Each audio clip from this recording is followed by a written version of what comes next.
Rourkela police ଦ୍ୱାରା ଅଭିଯୁକ୍ତ 5 ଡକାୟତ ଗିରଫ। ବିଭିନ୍ନ ମାରଣାସ୍ତ୍ର ଜବତ। ଗତକାଲି ଶୁକ୍ରବାର ରାତିରେ ପ୍ଲାଣ୍ଟ ସାଇଟ୍ ଥାନାର ଏଏସ୍ଆଇ ବିବି ଖଟେଇ ଏବଂ ଅନ୍ୟାନ୍ୟ ପୋଲିସ କର୍ମଚାରୀ ଥାନା ଅଞ୍ଚଳରେ ରାତ୍ରି ପେଟ୍ରୋଲିଂ ଡ୍ୟୁଟି କରୁଥିବା ସମୟରେ ବିଶ୍ୱସ୍ତ ସୂତ୍ରରୁ ସୂଚନା ପାଇବା ପରେ ଚଢ଼ାଉ କରି ପୋଲିସ 5 ଜଣ ଡକାୟତି ଅଭିଯୁକ୍ତଙ୍କୁ ଗିରଫ କରିବାରେ ସକ୍ଷମ ହୋଇଥିଲେ।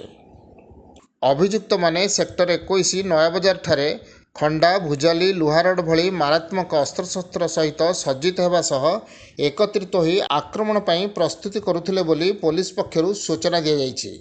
ସେମାନେ ପଥାଚାରୀ, ନିକଟବର୍ତ୍ତୀ ଘର, ଦୋକାନ, ପେଟ୍ରୋଲ ପମ୍ପରୁ ଲୁଟ୍ କରିବା ପାଇଁ ଉଦ୍ୟମ କରୁଥିବା ଜଣାପଡ଼ିଛି। ପୋଲିସର ତୁରନ୍ତ କାର୍ଯ୍ୟାନୁଷ୍ଠାନ ଦ୍ୱାରା ଏକ ଜଘନ୍ୟ ଅପରାଧକୁ ରୋକାଯାଇପାରିବା ସହିତ କଠୋର ଅପରାଧୀମାନଙ୍କୁ କୋର୍ଟକୁ ପଠାଯାଇଥିଲା।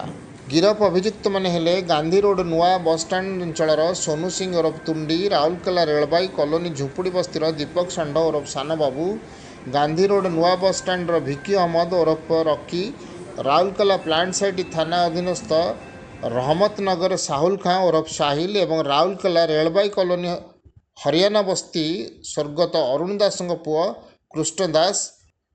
ଗିରଫ 5 ଜଣ ଅଭିଯୁକ୍ତଙ୍କ ନିକଟରୁ 2ଟି ଲୁହା ଖଣ୍ଡା, ଗୋଟିଏ ଭୁଜାଲି, 2 ଖଣ୍ଡ ଲୁହା ରଡ୍ ଜବତ କରାଯାଇଛି।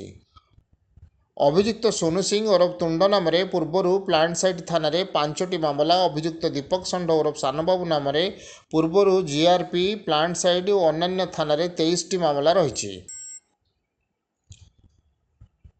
ଅଭିଯୁକ୍ତମାନଙ୍କ ବିରୋଧରେ ପ୍ଲାଣ୍ଟ ସାଇଟ୍ ଥାନା କେସ୍ ନମ୍ବର 557-30/5/2026 ବିଏନ୍ଏସ୍ ଧାରା 310/4, 310/5, 25(1) କ ଅସ୍ତ୍ରଶସ୍ତ୍ର ଆଇନ ଅନୁଯାୟୀ ମାମଲା ରୁଜୁ କରାଯାଇ କୋର୍ଟ ଚାଲାଣ କରାଯାଇଛି।